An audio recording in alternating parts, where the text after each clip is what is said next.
Sa oras na makatakas ka na, Magnum Ice Candy. huwag ka nang babalik pa sa sitwasyon na yan. Kung saan kailangan mo na namang sagipin ang sarili mo.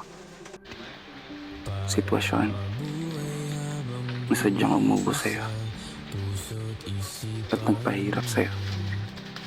At sitwasyon na inakala mong papaboran ng mundo.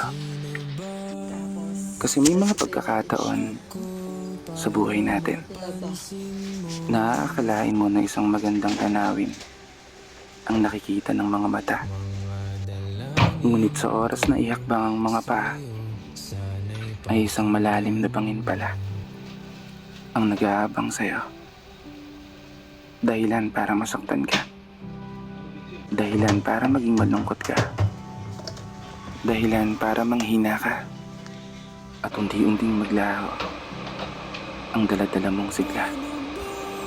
Mapapatanong ka na lang talaga, sinong sasagip sa'yo? Sinong sasagip sa'kin? Sa oras na muli kong piliin ang sumugal at muling tumalon sa bangin Tunawin natin yung chong. na inakala kong para sa'kin.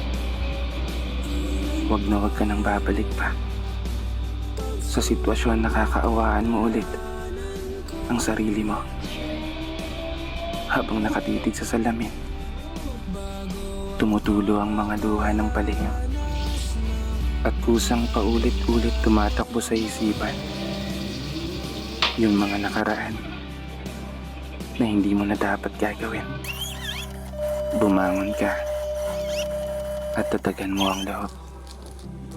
Muli kang tumayo na sa paghakbang ng mga paa, umusad ka palayo. Na sa tamang panahon, darating din yung para sa'yo. Ibibigay din yung para sa'yo.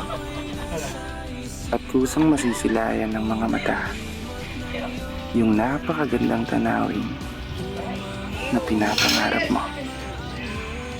Kasama ang tamang tao na gagabay sa'yo, magmamahal sa'yo, at taong magmumulat sa'yo sa kung gaano nga ba kaganda ang mundo.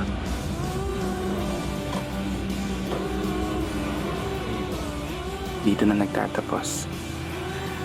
Kaya isang pagpupugay para sa lahat ng mga tao na patuloy sumasabay sa hamon ng buhay.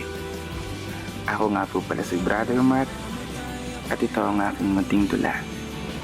Sana po nagustuhan nyo.